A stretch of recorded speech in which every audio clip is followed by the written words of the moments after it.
Hello and welcome to Free and Clear. I'm John Collins, the founder of William Branham Historical Research at william-branham.org, and with me I have Naomi Wright, the founder of beEmboldened.com, and we're asking the difficult questions that people have about religious abuse, breaking them down into simple terms, and helping people to become free and clear. Naomi, it's been another roller coaster of a week. So many exciting things going on and so many things happening and exciting things planned, but it's crazy the amount of things that we're juggling right now. I'm wondering, how are you doing? I'm hanging in there, John. Yeah, it has been a crazy week, but good crazy in ways. I mean, I'm thankful for the opportunity to do what I'm doing, and I'm also thankful for self-care and breaks here and there to be able to keep doing it as well as I can. How about you? Well, I guess the best way that I can describe it is busy. We've got so many things going on and in the works, and on top of everything that we're doing and planning, you've got Russia invading Ukraine, and we've been trying to publish research articles to help people to, calm the fears that they've been indoctrinated with by understanding what's happening versus what they've been taught or what they were supposed to believe. So, yeah, it's like you say, it's been crazy, but it's been crazy good. Yeah, it is. And I know our topic doesn't directly relate to that today, so maybe this will give people a break, or for those who aren't as impacted by what's going on right now, maybe that's not as relevant to your story and your experience. Hopefully, this will provide some support in other ways. Absolutely. This is something that a lot of the younger crowd, when they enter the support groups, they deal with. And so some of the older ones did not really have it as bad, from what I can tell, as some of the people now that the cults have become more oppressive, which is interesting to me. But our topic today is relationships. There's so many ways in which these manipulative groups will hinder relationships and sometimes even prevent relationships. And we've gotten several questions from time to time of, what is normal? What is it? What is a normal relationship like? I never experienced that. So let's get right into it. The first question: I was born and raised in a religious cult. We were taught that casual dating was wrong and that it led to premarital sex. Now, leaving the cult at age 20 and never having dated, I feel really awkward. What advice do you have for someone who has never dated? So, I'm not going to just leave you with my personal opinion, but I'm going to start with it, which is that dating is overrated anyway. But that's me. I do not enjoy dating. I am glad I am no longer having to date. I think those first few dates especially are so awkward and uncomfortable. And I'm like, can we just get to the part where we really know each other and we're comfortable with one another? Okay, but that's me. I even felt that way at 20. Actually, technically, I guess I was married at 21. But for those of you who do want to date, dating is good and dating can be fun. And so when I look at this question, I do kind of wonder like what sort of advice this person's looking for. So I mean, we could go real specific on how do I ask someone to go on a date.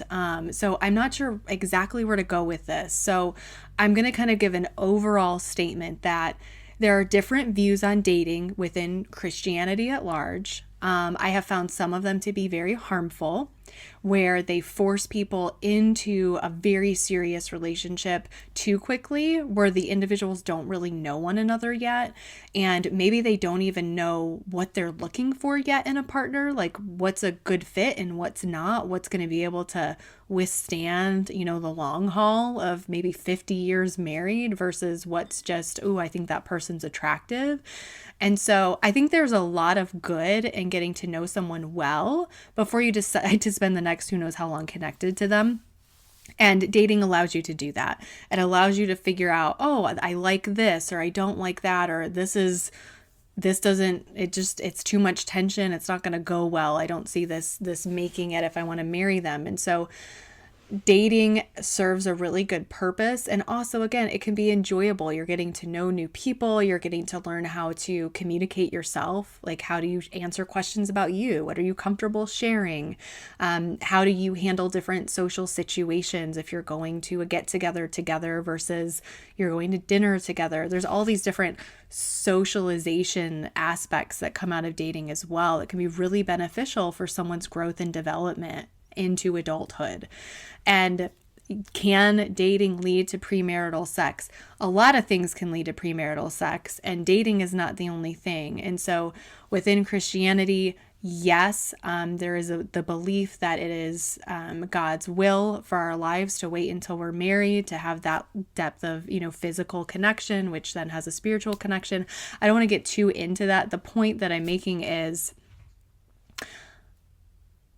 I knew a couple. I'm going to end my rant in a second, I promise, John. I knew a couple who said that they weren't even going to kiss until they got married. Their first kiss on the lips was on their wedding day after they said their vows. I know for a fact, because I was friends with them, that they had kissed one another literally everywhere else. So it's just, that's not what it's about. It's about the conviction that you have as individuals, the commitment that you decide to make together as a couple. I don't think that we have to be afraid of premarital sex. We need to be educated and make decisions about premarital sex. So dating is a good thing, has a lot of benefits, and I don't think we need to be scared. So this is going to be a strange episode for anybody who follows my research, because I'm a very analytical person. I am fascinated by history, and this is one area that I just have no interest in researching, right? You won't find a single page on the website about this. So my advice, I have a feeling people will completely ignore, but I can speak a little bit from experience. And I'm an oddball too, because I really did not date that much, and interestingly, I just never really felt the need to. When I met my wife that I married, how long has it been now? She'll kill me because I can't remember the year. It's like almost 25 years now. But it feels like a day. It feels like right? a day. I mean, when we met, I could just tell, this is the person, this is the one. So she'll kill me because she remembers like every time and every shirt that I wore, what color they were, where we were. I remember none of that, but it feels like maybe we dated 4 or 5 times. I moved here, and I want to say it was June of one year, and we got married in November of that same year. So it was like overnight. We just instantly. So I didn't really date. So I'm speaking from the perspective of somebody who's never really done it, right? But one thing I can say from working with the support groups is that there is such a wide variety of beliefs, even within the same cult, of what is acceptable and what is not acceptable. And from within that, most of the groups are very small, because most of the cults that I was involved with are imploding. There is no real recruiting. They only grow from within. So whenever somebody gets married and they have children, those are new cult recruits. So there's not a lot really to choose from, and you're not supposed to choose outside of the cult, because some of the cults teach that if you yoke yourself with an unbeliever, you're yoking yourself with death. There's some weird doctrines out there. So it's one step away from prearranged marriage. And there's this weird concept within the cult that you're only supposed to date the people that you intend to marry. That's a general belief, at least within the cult churches that I attended from Arizona to South Carolina. And I know that there are some more strict Christian religions Christian denominations that have that same belief set, but there's a wide variety of Christian and non-Christian people that realize that dating is also a tool just to have fun. let's get together with somebody of the opposite sex and let's go see a baseball game. Let's go out, have a milkshake.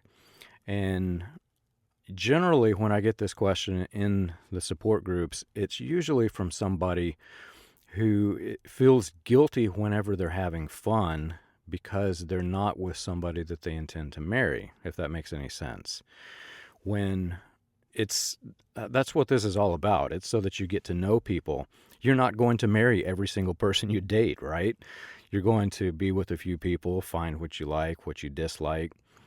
And for me, I I can't really give advice because I'm not a relationship counselor, but I can say go have fun because that's what it's all about. Yeah, and like I said, you can approach it as, okay, this is fun.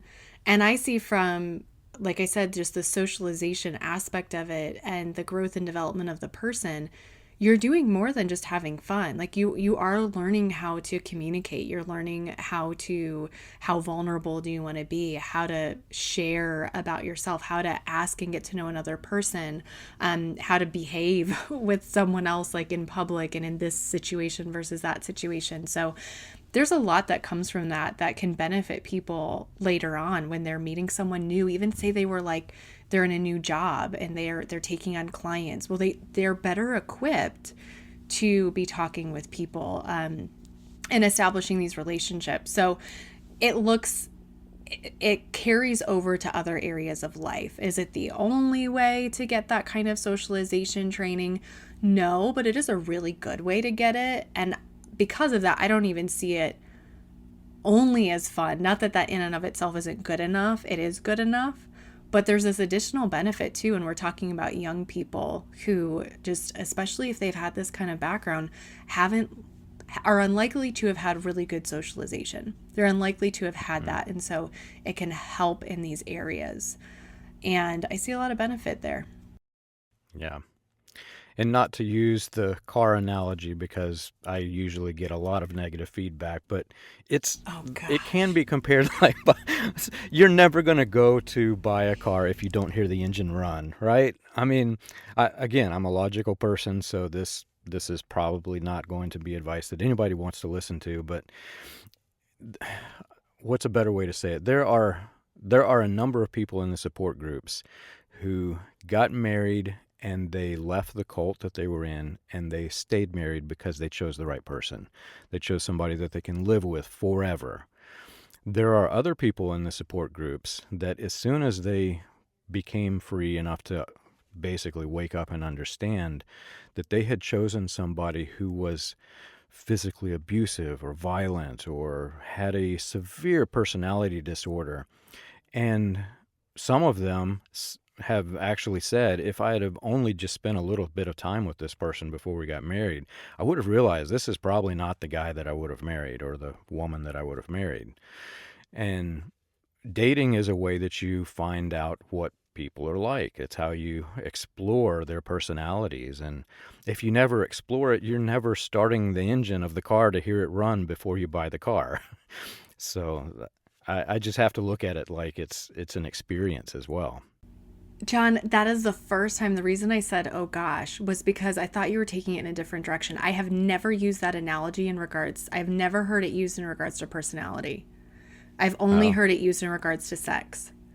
And that's why I oh, was like, oh gosh, like here we go. Yes, well, I have never, that shows how sheltered you were growing up versus me in a public school hearing all this and, other and the crap.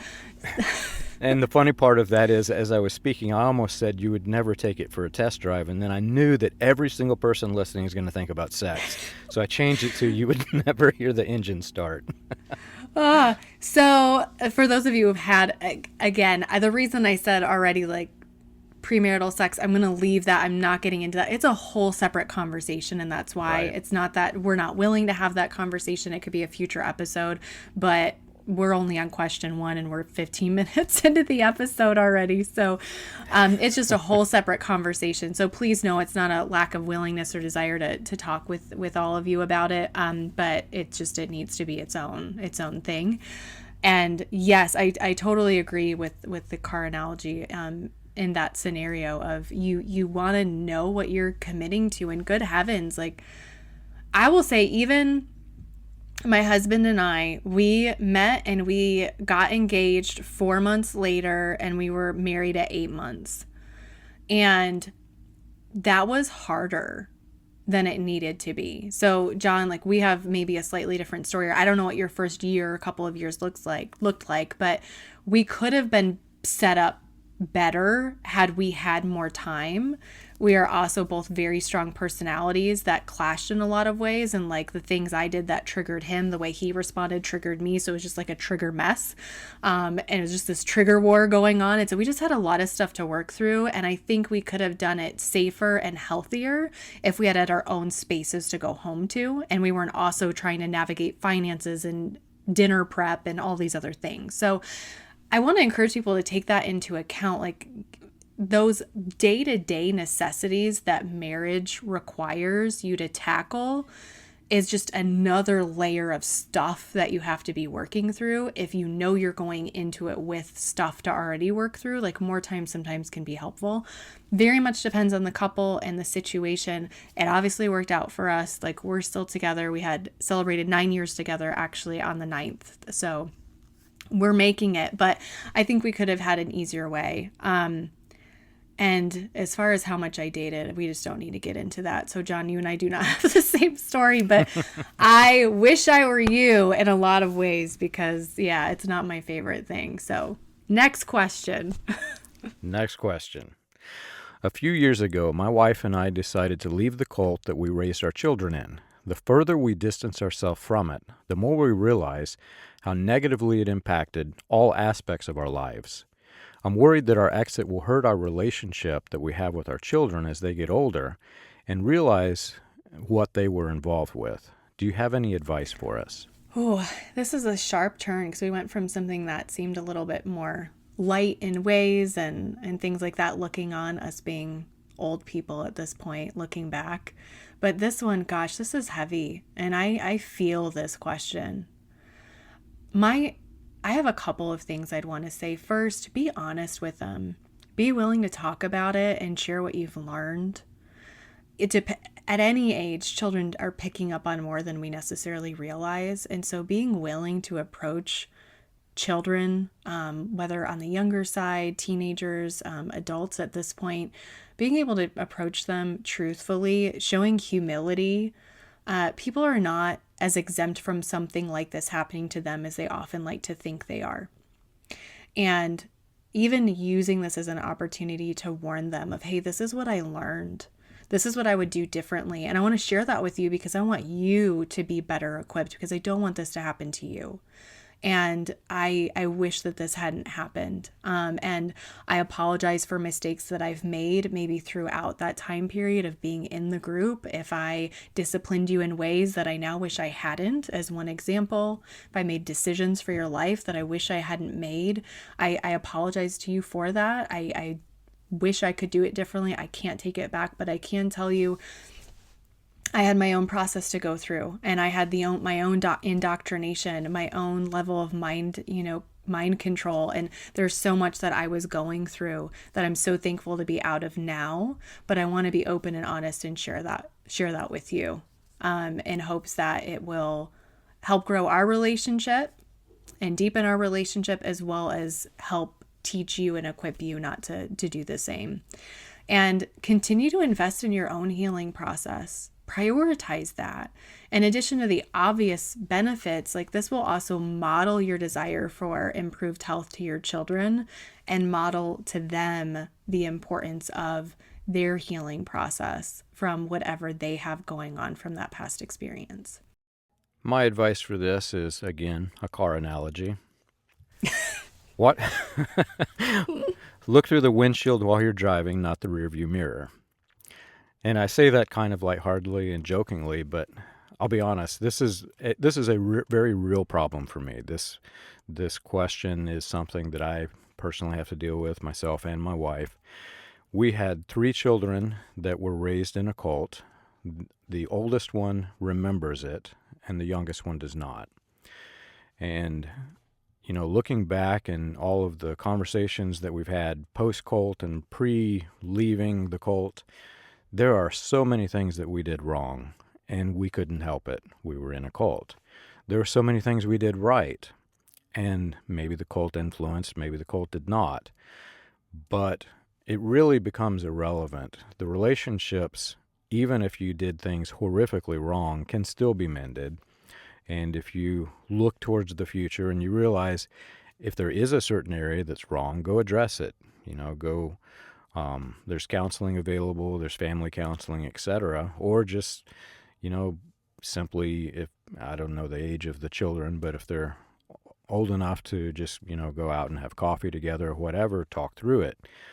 But relationships, I guess that's probably the other advice I could give. In the way in which a cult dynamic works, it's all or nothing, it's forever. So when you think of the cult leader and his doctrine, you think this person always believed this and forever, and I must always believe it and forever.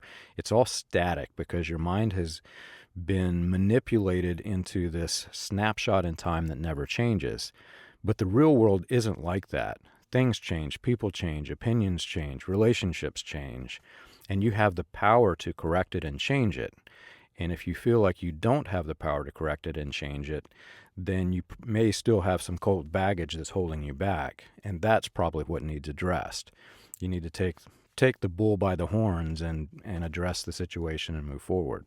I would say that depending on the age of the child, this won't be relevant. But if the child's old enough where he or she has some memories, it could just be confusing for that child as they get older. And so that's where I think it can be helpful to at least have a sense of an open door for them to ask questions if they have them and to be able to explain. Because if we don't cultivate that environment, again, they can just grow up and be like, I don't really know what to do with that, or I don't know what that was. Or so I think just letting them know, hey, I'm not necessarily going to come to you and just tell you all this junk that we went through, but if you ever have a question, I want you to know you can come and ask it. Right. And that was a point that I meant to bring up because of my children. We escaped the cult early enough that they will never, ever understand what we were in. They can read about it. They can learn about it. One of my children has taken interest, and he reads about it. And he still will never, ever understand what it is that we actually saved them from and how bad that their life could have been had they stayed in it. So addressing that is a bit difficult, and a lot of times people will leave a cult and they never ever want to talk about it again. And sometimes the children do want to talk about it. So that creates another family dynamic that really needs addressed. If they're wanting to talk about it, they're probably working out some issues of their own that was a result of being a child who is in a cult, and that does need to be addressed. So I would recommend, talk with them and try to, no matter how uncomfortable it is to talk through it, try to find ways in which you can explain it that helps them understand what they escaped. Next question. I learned that my boyfriend was raised in a religious cult. He doesn't attend regularly, and he says that he is not part of it. Every now and then he says something really odd, though, and it makes me think that he is still affected. I love him and I want to be with him, but I do worry about what things will be like when it gets serious. Should I be worried? Yes. I think you should be maybe not worried, but I think you should have a concern, at least to the degree to which you do or don't dig deeper before you commit.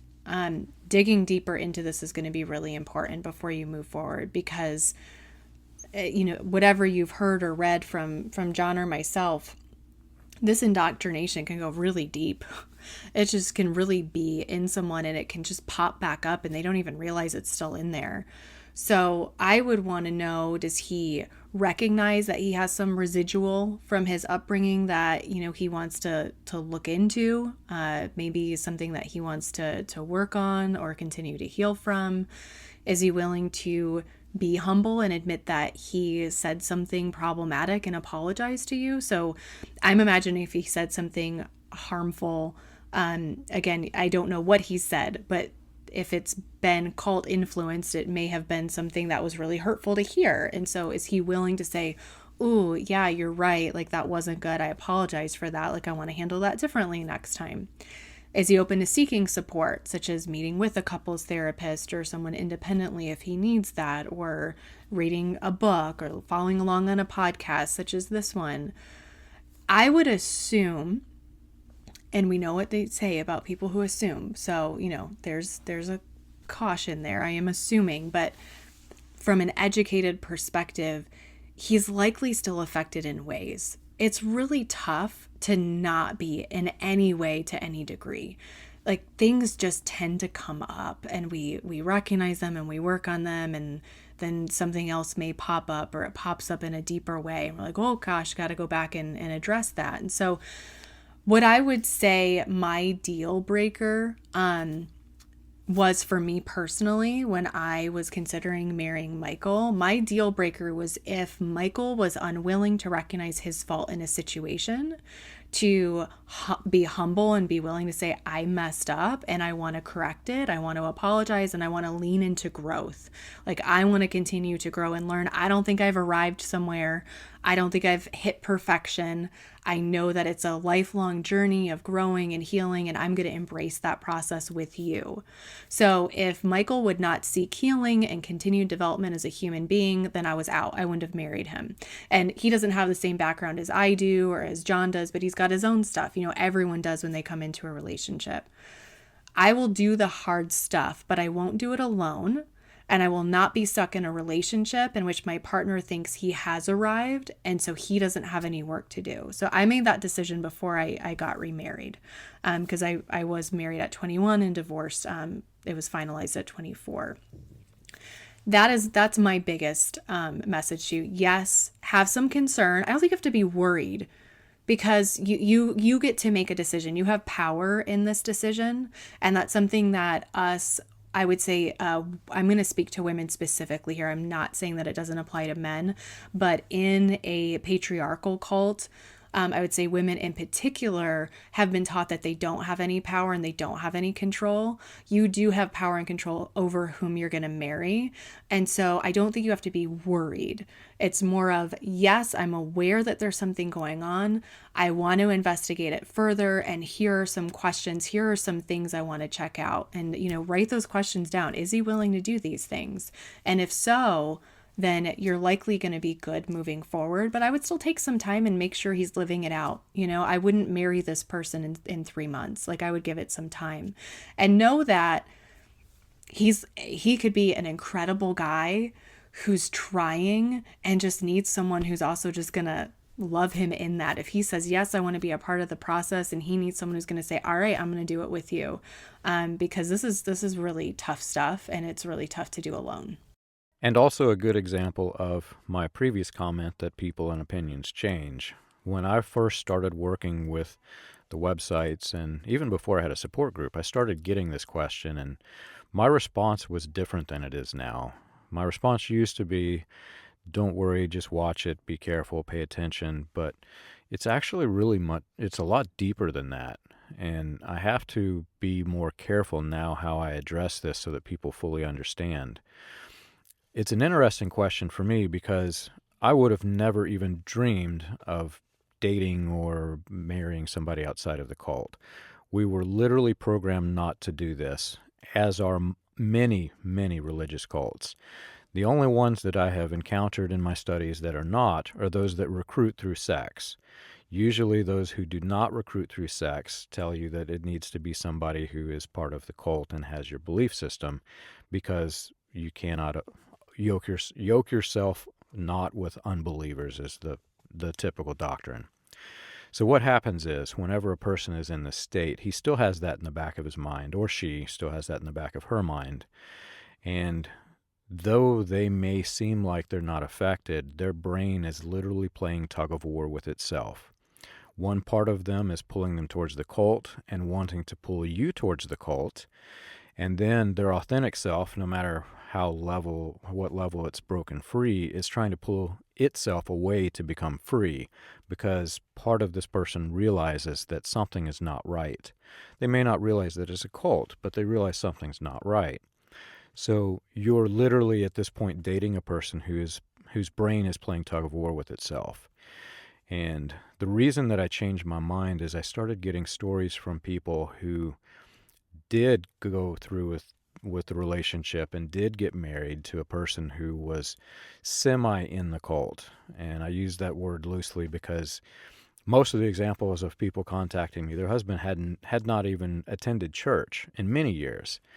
Usually it was females that contacted me, which was also interesting. It's usually, at least from the people that have contacted me, it's usually the males who are seeking relationships outside of the cult, which I find interesting. But what happens is, as this tug of war is going on and neither party is addressing it, it explodes. It becomes an atomic bomb that is just waiting to be set off, and finally it does. And when it does, you don't know what's gonna happen. It could be physical abuse, it could be verbal abuse. I think a lot of the cases that really made me change my mind were verbal abuse. And some obviously break free and they get free from it and things are fine. But what I tell people now is, it really depends on you. Are you willing to become a counselor for this person? Quite likely a counselor for this person for the next several years. And are you willing to take them to counseling if they need it? Because there may be a strong possibility that they need counseling to try to, understand what's in their head and why are they half in and half out. Because no two ways about it. If they are not willing to say that they escaped a religious cult and they're not willing to address that, they still have one foot in it. Yeah, that is a part of this question. Gosh, I always wish that I could talk to the people who fit into this, because there's so many follow-up questions that I have before I would really give a full answer. And so my initial response is more for someone who was like me, who was out but didn't fully realize it all, but was willing to realize it all and was seeking healing and seeking all of that and was willing to call it what it needed to be called. If someone's not actually willing to say that it was a cult, and it for sure was, that definitely is a huge caution. That would be concern. That would actually worry me. I would not want to move forward with someone who wasn't in a place to call it what it was. And that's kind of funny for me to say, of all people, because we were 4 months married before I called it what it was, my husband and I. And so we made it through. But again, I'm saying what I recommend. I'm not saying everything I did. I wouldn't recommend that. I think we are very fortunate that we're together. And I mean that. We did not have an easy road of things. I don't recommend it for people. So if you're someone who's like, well, I'm already married to the person and this, I mean, it can work out. It takes a lot of work and a lot of energy. So don't be building a business at the same time, because you're going to have to be building a relationship. It also depends on where, John, like you said, how much time do you want to put into it? Right. All relationships take effort and time. But if you're taking on something like this, if you're thinking, I really want to be raising children in the next couple years, or I really, I want to grow my career, like, you only have so much time and energy, and your relationship in this scenario is going to take a lot of it. And so consider that before you move forward. Right. Next question. My husband and I were members of a religious cult for several years. The pastor was very strict against all forms of affection. Boys and girls were not even permitted to hold hands. Now that we have left, it's really difficult to know where we should set the boundaries for our children. Sometimes I worry that we may be too strict, while other times I worry that we're not strict enough.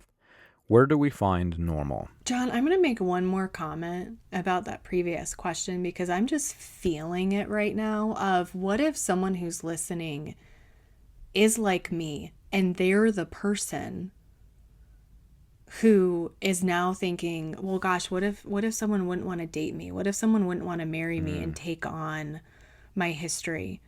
And so I want to tell that person who maybe is sitting there feeling like the light just got shined on them. Like, what if my husband hadn't been willing to take me on? That's That would have true. been so heartbreaking. And so I'm incredibly thankful that he was, and that he's stuck by me through this process of what in the hell was all of that and what do I do with it all. And I would encourage any of you men and women out there who are listening are like, well, I'm actually that person. Continue to lean into your own healing process.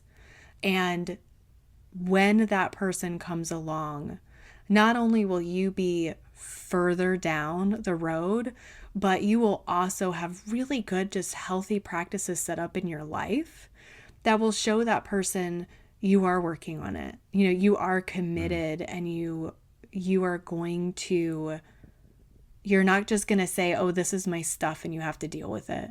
You're saying, "No, this is my stuff, and I'm going to handle it, and I'm committed to that process on my behalf and on your behalf, but I'm committed to it with or without you." You are not someone who is outside the possibility or outside the right to be loved and cared for. That would be just a straight up lie. And so I just want to encourage you with that. Like, you are lovable and you are worth it, and I hope that you show that in how you care for yourself before someone else comes alongside you. Mm. Yeah, and I'll follow up with this that we recently took a road trip and visited a former cult member in another state. And though they weren't in the 1 foot in, 1 foot out scenario, mentally, I think they had a lot of baggage that was really holding them back in the same way. And this person found a man who just absolutely was made her blossom and flourish. And I mean, you could just tell she was not the same person. She even looks younger. If you look at her photos now, it's crazy Mm. because she looks younger now because she is so excited and happy with this guy. And I called him off to the side. She and my wife went off and they were talking, and I was talking to him, and I said, "So what's it like? You've never experienced any of this." I said, "Have you ever really experienced anybody, been around somebody who's in a cult?" And he said, "No. And this is the craziest stuff I've ever seen. But I tell you what, she's a strong person to come through that." And, Wow. you know, it, it works out. It really does. You don't have to be afraid of it, but you do have to address it. Mm-hmm. Yeah, that was a beautiful example. So back to the next question. Where do we find normal with in regards to knowing where to set the boundaries for our children? I don't know that there is a this healthy quote unquote normal necessarily out there in society right now. And so I would propose some questions as you as a family, as a couple are making decisions for you to consider. Some questions that I would consider ask, or I'd propose that you ask, would be, what do I feel comfortable with? What makes me feel comfortable versus uncomfortable? What do I think is healthy? Why do I think that's healthy? Asking ourselves that next question of why is always going to be really important, especially if we have a background where we've been like really indoctrinated by a doomsday cult. Good heavens. Like, we need to think, well, why do I think that? Where did that come from? Is that coming from a cult teaching that I don't actually even believe in anymore? So this is going to take some introspection personally and as a unit before deciding on what those rules are going to look like. Essentially, what you're looking for is, what do I believe about this and why do I believe that? When I get to the why, do I still believe it, or am I now changing what I believe? So this is going to take a little bit of a process. Depending on your religious affiliation right now, there may be doctrine in this area that can help guide you in making decisions. So if you do identify as Christian, then you can refer to the Bible for evidence and basically guidance on how to move forward. But if you're going to go from something like holding hands to sex, and the problem wasn't really holding hands. And I think sometimes we can make it about, oh, they held hands so they had sex. Again, think about that couple I told you about before where they kissed everywhere but on the lips. Like, it really is about the teaching and the conviction and the belief system that the individuals hold who are in the relationship as well. And people are going to get where they want to get to. I mean, good heavens. I mean, I'm going to be honest with you guys, and I don't mind doing this as an example. I I personally had sex before marriage at the age of 17 to what ended up being my first husband. My dad was the cult leader, you guys. I was so highly supervised. I wasn't allowed to have sleepovers at friends' houses. If I told you the story of how I pulled that off, all of you parents would just be like, we don't have a shot. I mean, if someone is going to, if they're going to make relational decisions, they're going to make them. And so this even starts younger, of having more open conversations of what are we doing here? Why are we doing it? Allowing Right. kids to ask questions. I mean, allowing kids to get answers to their questions, helping them along so they're developing their viewpoint and their convictions on these topics. I really struggle, and again, this needs to be a separate episode. So I really struggle with saying, I can't let them hold hands because then they're going to go and do this. They're going to take it too far. If they're going to take it too far, they're going to take it too far. It means other work needs to be done. Other conversations need to be had. It is not the act of holding hands that makes people do other things. It's what they want and the decisions they're making about what they want. So I would highly encourage you to know where you stand, why you're there, explain that well to your children, and allow it to be a conversation with them. Allow there to be dialogue in hopes that there will be some buy-in at the end. You know, if you believe what you are teaching them and what you are asking of them and the boundaries you're putting into place for them are really for them, it's for their best interest, you have their best interest at heart, you want them to know that, and you want them to buy into it. You want them, and I don't mean buy in like a bad way, but yeah, like I get what you're saying, mom and dad. I see why you're saying that. And yeah, like I get it, and I'm into it. Like I see why you're saying that, and I buy into that. I'm in agreement. There's some level of agreement to it.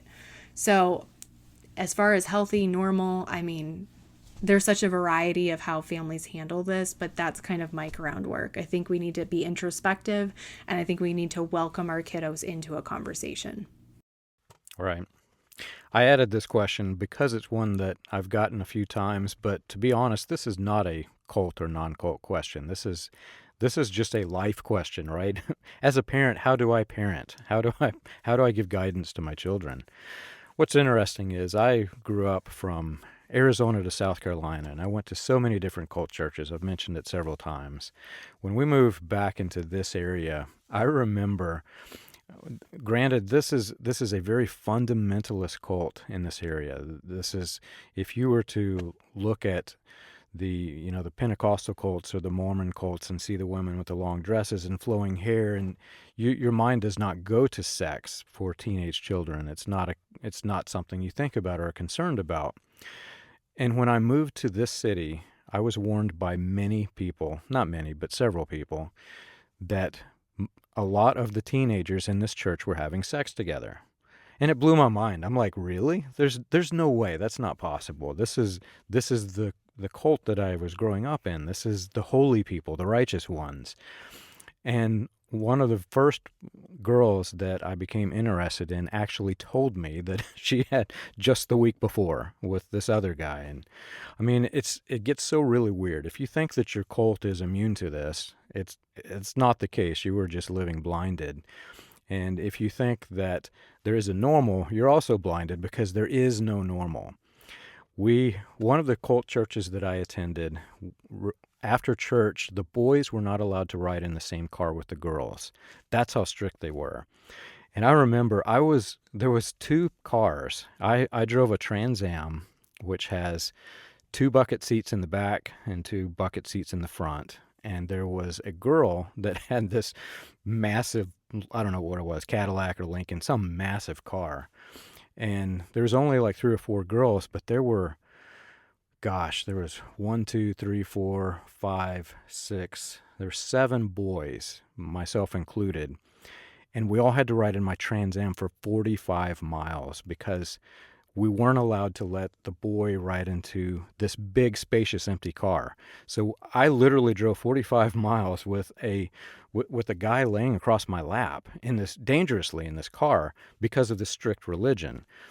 And that strictness is unusual. I can say that it was abnormal. But when you get down to the basics of of just how boys and girls are supposed to interact. Another example, the cult that I was in, you were not allowed to, men and women were not allowed to swim together. And if you swam in public, even in private, there were some groups that taught that the men should be wearing a shirt over their chest, and some of them actually, I can remember renting the YMCA at one cult church so that we could have cult isolation. And I remember the boys being forced to, or not being forced, but many of them swam in their blue jeans because they did not want to show their legs, because that's how they were trained. When we left our cult and we tried our first mainstream Christian church, it was a Baptist church, they had some of the same rules. When my son went to go swimming, he had to wear a shirt. And we were shocked because I had experienced other, from a wide variety of people, even in the cult. I knew that this was not what is typical of mainstream Christianity, but this one particular church taught that. So you're not going to find normal. And it really comes down to this. The normal is what, like you said, what are you comfortable with? How far are you willing to let your children go safely? And, your mindset, what I'm finding of relationships, just studying it minimally, because I'm not interested much in this type of research, but the norms that we have now are not the norms that we had in the 50s. Those norms were not the same norms that we had in the 20s. Go back through time, it changes and evolves. And then, so I'm thinking American norms. Now go to Europe. In Europe, if you're a child in, where was it? One of the cult members was in Spain, I think it was. Their children can go to a nude beach, and they do, and they think nothing of it because they don't look at women's skin in the same way that we do in Americanized churches. And if we put our 14-year-olds on this nude beach, they would just go nuts because this is something that they've never experienced. But the culture's different. The time is different. And it really comes down to your mindset. Are you a person who loves to watch Leave It to Beaver and watch how those relationships are quote unquote holy, or are you a person that watches Sex in the City? It really comes down to how you are and what you're comfortable with, and not so much what's normal. Last question. I was raised in a religious cult where women were verbally abused openly behind the pulpit. We heard everything from sermons describing how being raped was our fault for the clothes that we wore or the way our bodies developed, to how Satan designed us to lure men into sex. And men in the congregation said amen to these insults. Now finally I'm free from it. I have a difficult time with relationships, though. I don't trust men, but I really want to have a normal relationship. What advice can you give? Well, first, I do want to say that there are misogynists outside of your cult group. They're not only in it. And so having an awareness of that and filtering to make sure that you're not finding one of those is important. And I'm glad that this person does not seem to be looking for what was their normal, because sometimes we can do that because that's what we're used to. And so we kind of just accept it as this is how it goes.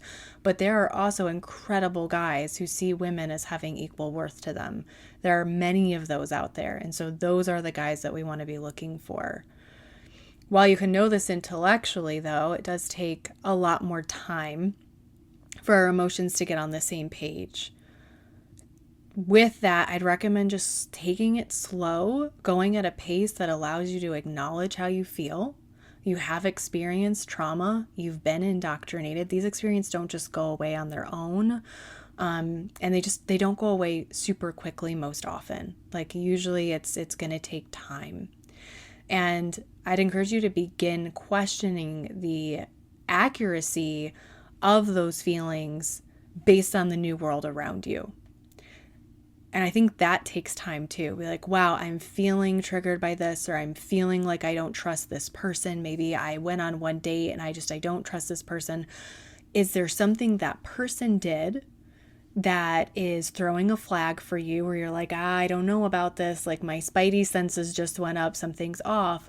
Or are you responding from past experiences in your cult group? So, again, taking your time and slowing down so that you can ask yourself these questions, because we want to start to debunk some of those years of abuse that we've had. We want to start to see, okay, this isn't everyone. This isn't true of everyone I interact with. And it's going to take time and experience and even dating to start to see that that's true. Now, I can tell you that not every man out there is like this. And you may believe me intellectually, but your heart might not actually trust that as true. And so going on some dates as you feel safe to do so can be helpful to start to see that there are types of, other kinds of men available. Also, find support, because again, this stuff isn't easy to do alone. So if you're someone who would ask this question, this applies to your life, I'm glad you're here. I'm glad you're listening to this podcast. These are tough things, again, that take time. And the final comment I want to make before I hand it over to you, John, is remember that you have the authority and the power to press pause whenever you need to. You've probably been pushed to the point that you don't know what your boundaries are because you were never allowed to have them. So please allow yourself the time and space, the trial and error to determine what your boundaries are, and then begin to assert them. And the safe partner for you will be patient with you through that process. Right. And of the questions in this episode that I am the least qualified to answer, this is number one, highest, the most unqualified to answer this question. All I can really say for this one is, I'm sorry. I was among the men in a cult that was like this, and I'm sorry. That's all I can say. I do want to spin it a different direction, though. A lot of times, whenever you think about this exact situation, and this has came up a few times even recently in the support groups, women had it horrifically bad. I mean, can you imagine being told that you were designed for sex to lure and deceive people? It's horrifically bad. I'm not going to make light of that. But what's commonly overlooked is what this does to the men in the group. Because men are trained to believe that women are doing this. They're literally trained in a quote-unquote Christian church that women are out to get them and that women should be objectified. They're basically trained to think of women as objects designed for sex to lure them.